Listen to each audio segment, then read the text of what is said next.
So ngayon, nakikita nyo, pinatatrabaho namin yung bako. So itong area nito kasi, ito yan nakikita nyo,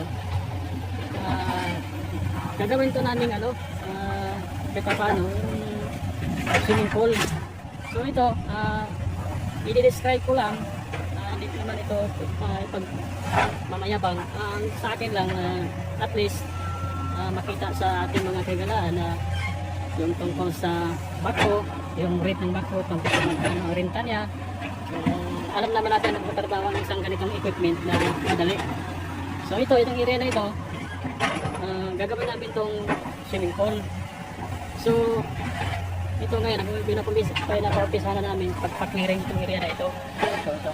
Yan, area na yan. Doon sa dulo, doon sa may dulo, doon sa kita. Kita nyo, may dulo. Doon mag-umpisa pinakauluhan. Yan. So, plano naman ito, gawing swimming pool, dalawang butas lang at pang isang butas sa pang malaking tao at isang butas sa pang maliit, para sa mga kids natin. So ito,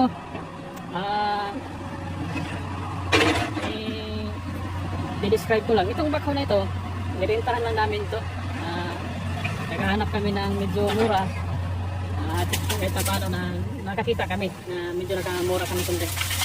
Ito, ang renta nitong bako nito, 2.5 per hour. So 2.5 per hour. So kinontrata namin sila for 2 days ng pagtrabaho. So 2.5 per hour. So halimbawa sa isang araw magtrabaho siya ng for 8 hours.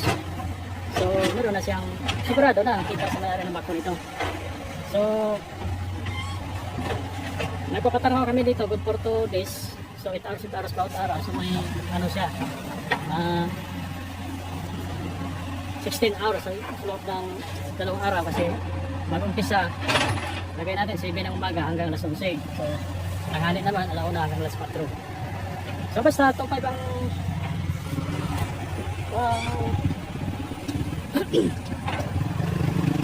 kasi naman hingala kasi may dumadaan na nakamotor. So medyo sila kasi kasada dito, medyo potol yung pagpaliwanag.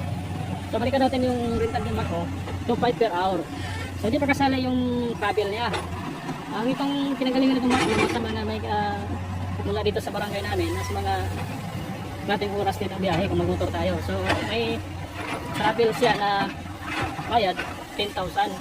So 2.5 per hour, so ang travel na 10,000. So medyo kahit paano, medyo nakakamura tayo.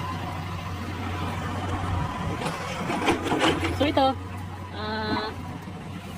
pinag-clearing lang namin ito mga kahigalaan kasi hindi naman namin ito binibigla ito matrabaho.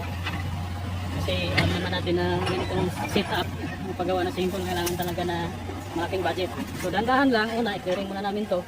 Siguro sa susunod may budget na naman, yung dandahan pagpa-improve sa gagawing plano namin na swimming pool.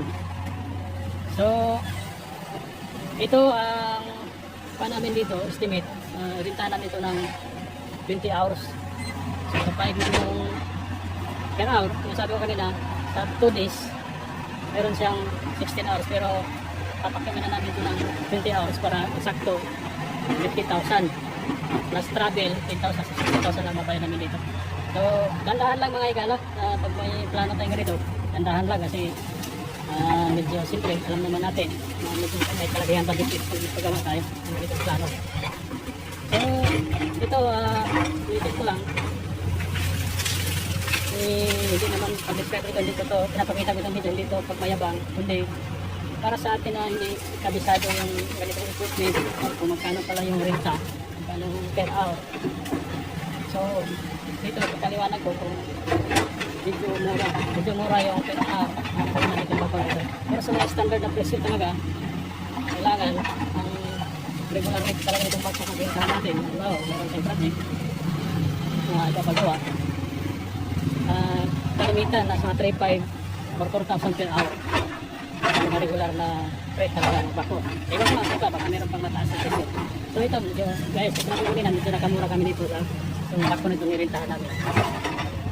So mga igala, itong area na ito, yung kaya sinabi ko kanina, plano namin ito gawin swimming pool. Yung area na yan, yung nakita nyo, yung school, nandyan yung resources ng tubig. Yan, sinunod. Yan kami magkawa ng reservoir, siguro mga 2 tangke ng reservoir. Saka yung area na yan, yan kami magkawa ng butas, 2 butas. Isang pang adult, isang pang kids, swimming pool. At least, ganda pa no? May tingkan na sa kunting balang ako matapos. Pero gaya sa sinabi ko kanina, idaan-daan na namin ito mga higala.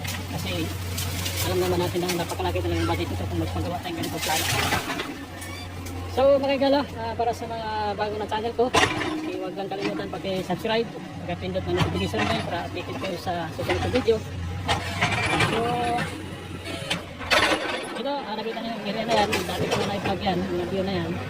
Kung medyo maliit namin yung area na yan, lupa. Yung katabi dito sa pagawin ng project namin. Yan. So, mga gala, hanggang dito na lang yung video ko. Maraming salamat. God bless.